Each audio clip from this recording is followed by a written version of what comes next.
Oh, we're going live right now. Oh, This second. So, hi everyone.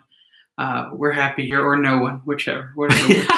Eventually, hi people. If you watch this back, hi in the future. yeah, it's kind of cool. So we were challenged to actually do a skit for this week, and well, we remembered that as I was hitting go live. So, all that being said, we're sorry primarily to Jade, who was the one who wanted to see us do that. Sure. And again, we might make it a big production. That's not a promise.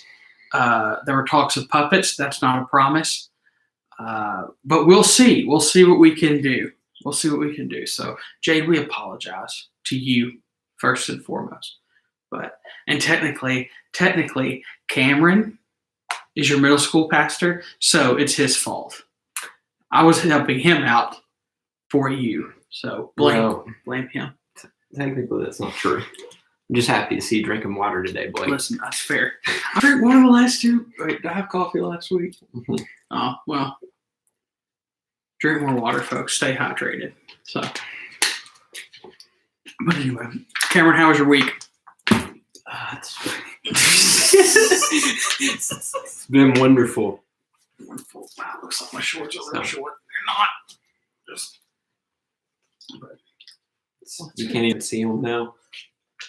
Yeah, that was the goal and the hope. But yeah, it's been okay. Got sick yesterday. Feel better today. It's not the corona. Don't worry. That I know of. Just gonna go bathe in hand sanitizer. So, yeah, technically we should be filming this 6 feet apart. How awkward would that be? Like if it were just like Pretty awkward. this, and you're on hour, that wouldn't be the best. But yeah, comment. Let us know who's on here. I see like one person right now. Currently, we are early. Technically, we don't start for another 2 minutes. So everybody was just like waiting today. That's fair. They're probably going to log in 5 minutes late because they hate hearing us talk for 5 minutes. That's fair, just to make sure that we got it all cleared up. Yeah, probably. But when we start our skits, the masses will come. Maybe. Or not come. What if we just get Bryce to do monologues? It's a great idea. He was a thespian, so. Let him stretch those creative muscles a little bit this time. So. Were you a thespian? No, I ran lights and sound in high did that school. too. I did that because I wanted a free period. Okay. But here's the thing, y'all. If you don't know this, I'm 31 years old, despite looking younger than most of you watching. But like to do the sound effects, we actually had like a CD player that had like sound effects, and I had to click and hit play into a microphone. Yeah, it was. It was not fancy. We had to work for it back then. See, I ran sound for Beauty and the Beast.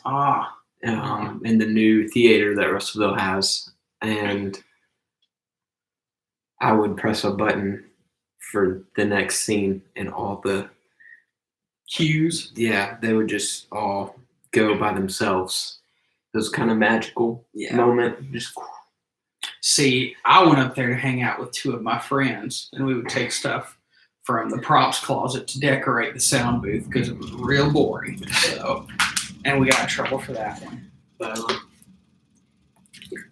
well, it's 5 o'clock. We got one person, but maybe we'll get some more folks jump on here as well. So tonight,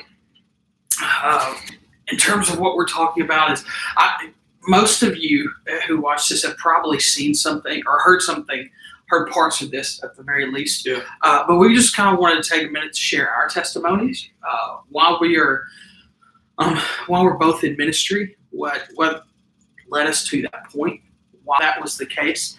And why we feel like this is what the Lord has called us to do. So, do you want to go first? Or you want me to? I'll let you go first.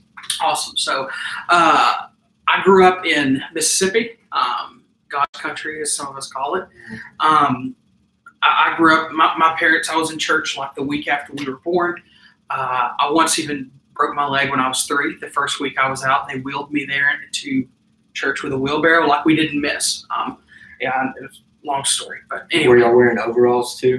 No, but we did wear shoes, primarily just on Sundays, but nonetheless. But no, but I grew up in church. I grew up in a small church with about 40 to 50 people, about a mile from my house. So mostly relatives, mostly people that I've known all my life, people that my mother had known all of her life. And then in 9th grade, we moved to a church a little further down the road, just for some different reasons. It was a bigger church. It was about 250. It had a large youth group. We didn't have a youth pastor, but we hung out every weekend. We would get together. This sounds super sketchy, and it wasn't. My friend had a cabin back behind his house, and we would go down there. We'd build a fire. We'd cook. We'd hang out. Nothing nefarious, nothing wrong. But we would just spend a lot of time together. And kind of what I thought in my head was, oh, well, I'll do these bad things. I'll do terrible things. Therefore, I'm a good Christian kid. I didn't get in trouble. I was president of FCA for 2 years, despite not playing sports those 2 years. I don't know how that works. Go figure. But again, I did a lot of that stuff. But in terms of me making my spiritual life count in high school, I just didn't do it. Like I said, for us, it was very much, go to church on Sundays, go to church on Wednesdays, don't party on weekends, and that was kind of what I thought that was. And then right after my senior year, I got accepted to go on E-team to Japan for 3 weeks. Now, I wanted to be a nurse in Northeast Mississippi and live and die there. That was the overall plan. And make good money, had a great nursing program, and then just kind of on a whim, applied for this program, got accepted, and went to Hokkaido, Japan for 2 weeks. And it completely changed the way I saw the world. As dumb as this is to say, I realized that that the world was a lot bigger than Northeast Mississippi. And hearing things like, hey, when you're in Japan walking down the street, something like 3 out of every 1,000 people are Christians. Mm-hmm. And wrecked me. Also over there, we went to a Shinto shrine. I've never experienced anything like that. Again, wrecked me. Right. I've never felt physically ill from being around something like that in my life until that point. And it changed the way I thought about things. So I said, okay, Lord, I need to get more serious about my faith, about what I'm doing with my life, and and what I need to do. So I talked to my pastor at the time, and I said, man, I want to do nursing, but I think I want to work at a smaller church that doesn't have a youth pastor, maybe can't afford one. But I just can't get peace about that. And he said, Blake, when we bargain with God, oftentimes he doesn't give us peace about these things. Which again, I was like, okay, fine, So I went into college, changed my major from nursing to history, thought, okay, well, I'll teach. I love history. I love teaching. I love students. That'll give me an opportunity.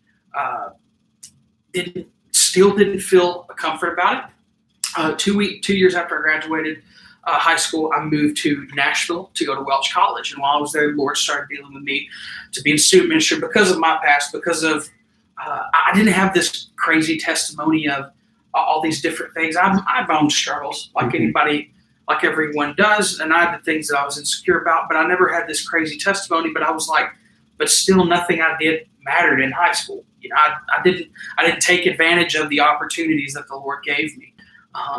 I laughed at things I shouldn't have. I said things I shouldn't have. And yeah, I mean, there are a lot of things I didn't do in high school because my mom was the secretary and knew everything, and it was out of fear of her, not necessarily out of desire to live a holy life. So, talked to the guy over student ministry at Welch and said, "Man, I feel drawn to this." And I forget who he quoted, but he said basically that if you can do anything else in the world and feel like the Lord is satisfied, do that. Don't do ministry. If you can do anything else in the world and feel like the Lord is satisfied, do that and don't do ministry. And I couldn't. I couldn't. I felt drawn to it. And I changed my major and decided to go into ministry at that point. Graduated. like a week after I finished college, I came here to Russellville to try out, and it didn't work out. Yeah, so I remember some of you, maybe some of you remember me, maybe your parents. I was in high school. Yeah, and it didn't work out. And to be really honest, it was crushing. It was rough because everybody had said it would work out, and then the only two people, in fact, who were thinking this might not work out were myself and Audrey, my wife. So when it didn't, I spent 2 years parking cars in Nashville. Audrey had not graduated. We weren't engaged yet, but we intended to get married. So trying out a couple more churches. One church thought, man, this feels right. This feels good. Ended up getting a no from them, which is pretty discouraging. It's a pretty big shot to the gut. So I struggled with that hard, going, all I hear about is we need pastors. Well, here I am, and no place will hire me. So end up trying out another church, growing church. It had been planted a few years ago. Phenomenal church, phenomenal people, really doing things. And they offered me a job, and I couldn't get peace on it. And I was confused by that. So I've been on both sides of that. And then, again, still parking cars. Audrey and I got married, went on a mission trip to Salt Lake City, decided, you know what, maybe this is what the Lord's calling us to do. Maybe the Lord's calling us to just go work in a church plant and work secular jobs, which if that's the case, that's fine. So we had kind of started praying about that a little bit, and I got a call from Pastor Blaine, and he asked me, what are you doing? I said, well, I'm, this, and kind of think Salt Lake City maybe. And he's like, that folks from our church were the ones who went and planted that. And I said, yeah, I knew that. And he said, well, I would like you to come back out and here to Russellville. And I said, well, am I trying out? He goes, no, it'd be like a come out to be voted on. Like, it's not like an interest or nothing like that. And again, after 2.5 years-ish, something like that, of really struggling with it, I felt peace about it. I left my job. I think my last day was like the Friday before I got the call Sunday saying, hey, we voted you in. So it felt right. And I think it's just a testament to the Lord's timing. I'm not a patient person. As I get older, I probably get more impatient. But the Lord, I see now looking back why the Lord led me through the things that he did. I got the opportunity to sit next to a bunch of dudes who had been hurt by the church in the past, to sit next to a bunch of dudes who did not believe in the Lord, guys who were believers but had kind of fallen away. I worked next to one dude who thought aliens were overlords. Long story, great dude, weird beliefs. But at the same time, I was part of a great church in Nashville that I was getting to train under and minister in different ways and do all these sorts of different things. So since I've come here, I can say, okay, now it makes sense. It's kind of, I think about it this way, that a lot of times when we read scripture, we read stories in the Bible, and we look back and we go, oh, well, obviously the Lord was going to take care of the time at the time. Like, think about it, like in the context we're in right now. Like, in 5 years, we're going to look back and go, man, I was crazy, man. But obviously we might say, oh, it wasn't that bad, or oh, it wasn't that crazy. But we don't know. We don't know what tomorrow is. Things change every single day. And it was one of those situations where I look back now and go, man, I understand why the Lord had me do what he did. And I'm grateful for that. Was I grateful to park cars? I mean, I didn't love parking cars. It wasn't what I didn't feel called to do it. But and I got to the point where I was praying, Lord, if this is what you called me to do, strange enough, is to serve at a church, but my job be to park cars and minister to these other valets, then God, you got to make me okay with that, because right now I'm not. And I started getting peace on those things, and then I saw the Lord begin to work. So a big reason that I do student ministry is because I love students, and I don't want you to make the same mistakes I did of just going, oh, Christianity is this, when in actuality it's so much more than that. It's so much more. And the reason I like getting the opportunity to connect groups is I grew up in a house that we always had people coming over in and out, family and friends, and even in college that people were in and out all the time. My mother and father are very hospitable. If you went to their house right now, she would feed you a delicious meal. That's the way I was raised. So I love that community. I love that opportunity to be alongside one another. And that's the reason that's a big drive behind what I do, is because I know that the Lord called me to that. And sometimes what He calls us to is difficult. Sometimes what He calls us to is maybe even require patience when we don't have that. But I'm grateful that the Lord's done that. So Yeah. So my story is a little different. I'm like the youngest kid of three, so I was a baby in a lot of ways, and uh, I was also a PK, so pastor's kid, and so from the moment I was born, my family was in ministry, and that's not easy. But when I was 6, I remember this vividly, being in Sunday school class and truly grasping on to what it meant to give my life to Jesus.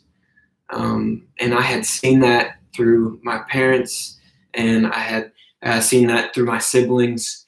And at that time, I knew that that's what I wanted to do. I wanted to give my life, my heart to Jesus and follow after him truly. And so I was saved, and I was baptized when I was young. And sometimes I think that that was like an easy thing to do at that age. It is for some people when they're older. But I know now, like the process was starting there, and when I look back at my life, and so through junior high and high school, I dealt with some things, a lot of insecurity from friendships, through my image, and through like the way that people saw me. And that really, looking back on it, it explains a lot. And I'll kind of go over that a little bit more here in a little bit. But when I was in high school, man, I was actually from when I was born to high school, I was always in church. I was always with my dad at retreats. I was always doing something with the church. Every week, I was doing something with the church, and it really kept me focused and grounded. But when I went to college, I started in 567, and I was just the worship leader, and I was in there to hang out with you guys, and I really just thought I was kind of filling a gap that needed to be filled, to be a help and to be a support, and it led to so much more. I was going to college to get a business degree. I was chasing money because, not that we didn't have any, but I grew up with kids that had a lot more money than we did, and that seemed like what I wanted to do. I wanted to grow up, have a good job, and just like a lot of kids my age, that's what we were striving for. We wanted to grow up, have a good job, make a lot of money, do whatever we wanted to do, and not have any problems with that. And so I was getting my business degree, and I was dating Reagan, which is my wife now, and we were coming back from a trip. It was a retreat in New Life Ranch, and I had led worship, and I had led Sunday school, and me and Reagan were sitting there, and God had already been working on my heart like crazy that retreat. And she just leaned over to me and she said, do you really want to, like, do you really want to be a business major? Is that really what you want to do with your life? And I was like, I don't really know. That it doesn't really seem like it. Right. But like I want to, but it doesn't feel right. And she was just like, I see your heart being in this. being in ministry. And it just kind of broke me because I feel like I known it all along, but she's the one who spoke it out loud. And from that moment, I started really praying about it and seeking the Lord, because at that point it just had taken my feet out from under me. For the past 2 years, I've been working to get my business degree. And so after that, I had been praying about it and seeking the Lord, and I wanted to tell her first, and I was talking to her, and once I spoke it, I got so much peace, and it was amazing. And she was like, "I'll support you all the way." We were engaged, and so from that moment forward, I was trying to figure out, what does that look like for me, and God had put me in 567 for a reason, and I know it. And the kids, the students, they stole my heart, and it's a time when it's really hard. I had some really tough times, just so down. I struggle with some really deep things, and so I wanted to be there for these students, because it's not easy. It isn't. And but so got all that rolling, talked to my dad and Pastor Blaine, and I can look back on my life right now and see that everything that I was that I had gone through, or was just a time in my life that was even easy, the good things, being a pastor's kid, there's some good things about that. It really just molded me, and it got me ready for his plan for my life. And so I wrote something down, and I wanted to read it. But it says, "God knows the plans that he has for us.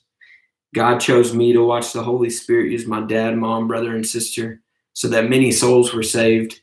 He chose me to have God-fearing parents who raised me the best they knew how, while keeping Christ the focus. And he chose me to have so many influencers in my life that I can't even begin to mention, or it would be hours of telling you stories and people's names who have influenced my life to get me to where I am today." And so I knew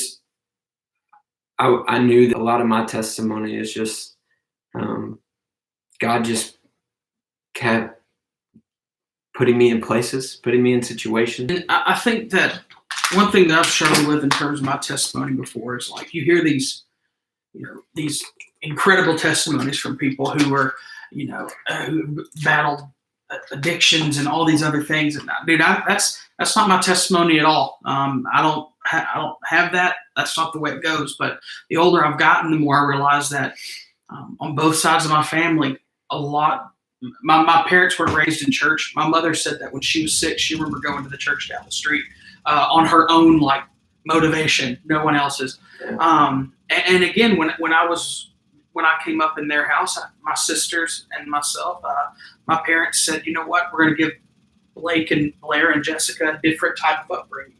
We're going to give them an upbringing that we didn't go through. We don't want them to have the same thing.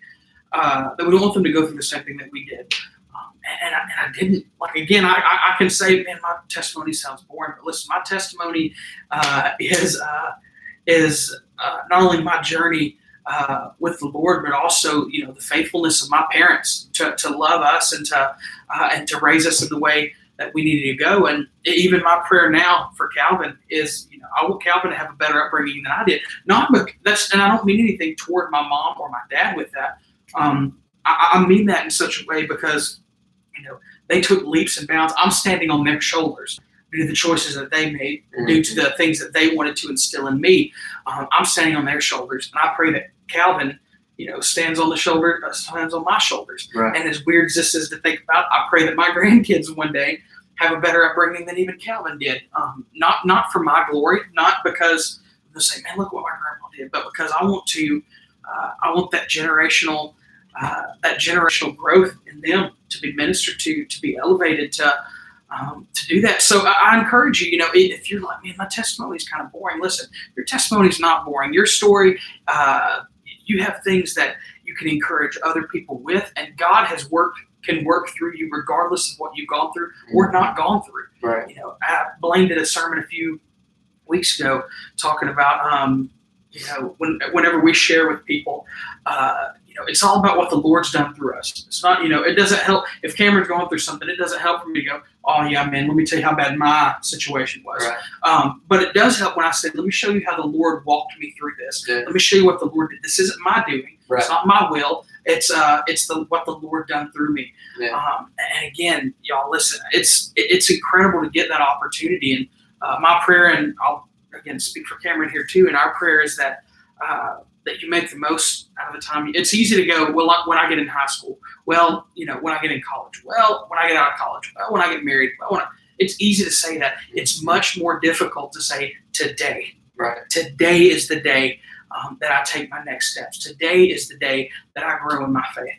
Yeah. And that's, again, I didn't do that in high school. So that's a lot of my motivation to minister to you now. To make a place where you can ask questions. If you're like, "Man, Blake, I'm struggling with faith, talk to me." I'm not, we're not going to freak out. We're not going to do anything like that. We want to have a place where your insecurities, you can say, "Man, I feel insecure about this," or "This just doesn't seem to make sense." Well, then we'll answer those questions for you. Yeah. We want to do that. So we thank you guys who've logged in, who continue watching this. I know it's difficult being at home. I know it's difficult being in self-isolating, but listen, at the end of the day, I think that the Lord I think the Lord's blessed us with this, as weird as that is to say. I think that God has given us an opportunity to slow down, to kind of breathe, to put aside a lot of things that we have going on, and to grow in Him, to grow in Him, not only through stuff like this, but through Sunday mornings, taking extended time in prayer and in reading the Word. So take advantage of those things. So. I've got a couple things before we head out, and you probably do too. Hi, Brooklyn Barnes, if you're still on here. I see your comment and page. We love you guys too. We love you too. So, but 5, 6, 7 students, if you watch this right now or later, I want you to know that tomorrow night there will be an email going out with a lot of information to your parents. But tomorrow night we are gonna get on Zoom at 7 all together. And 7:00 p.m., not in the morning because it's not school. And that's even before I go to work, so that would be awful. 7 p.m., we're just going to hang out for a little bit, kind of get used to it, because starting Monday, on Mondays at 7, and then Thursdays at 7, we will meet on Zoom. Mondays is going to be boys and girls, and then Thursdays it's going to be all of us together. We don't know what it looks like going forward, but we do know that we're going to start doing this now.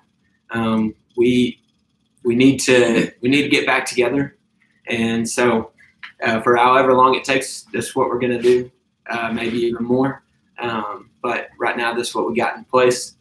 So if you don't know what Zoom is, you can download it from the App Store on your phone, or you can just join the link or whatever. So it's really simple, and all that information will come out tomorrow. Yeah, that's all I got. Connect students, we will be doing something similar as well on Mondays. And again, listen, this is like our 3rd time going live. Clearly, we're crushing it right now. It wasn't this way 2 weeks ago, okay? But no, we thank you for being patient with us. And when I say we, I mean not only our church, but every church out there. We're learning to do ministry in a way that's never been done before, and and again, we thank you for being patient with us. But on Monday, we'll do a Zoom meeting. I don't know exactly what we're going to do. We might do a book study. We might just do an evening of prayer. We might just, I don't know yet. So I'll be working on that. I'll give you more information on that as well. I think we're going to do that early afternoon though. Most of you guys are at home, so I'll send that link out as well, and take the opportunity just to get to, because honestly, like, this is fun. Y'all miss y'all's faces. I know that sounds weird. Like, I love Wednesday nights. I love Sunday mornings. It's weird not to get here early on Sunday mornings. We've both been helping with live streaming. Cameron much more than myself. He plays drums. I run a camera. No big deal. It's pretty impressive. But yeah, for his age. yeah, so. I know, right? But we're both getting the opportunity to do that, and we're thankful for that. But at the same time, we miss people. Part of the reason that you're drawn to ministry is to care for folks, and it feels weird when you can't do that face to face. So Monday, Zoom meetings, not only for 567, but also Connect students, and then Thursday for you guys as well. Yeah. And again, we'll keep doing these live things on Wednesdays. If you have any questions, if you have anything you want us to talk about, let us know. We want to answer questions. We want to do what we can for you guys. And once again, we love you. We appreciate y'all. We hope you have a wonderful week. Peace Bye. out.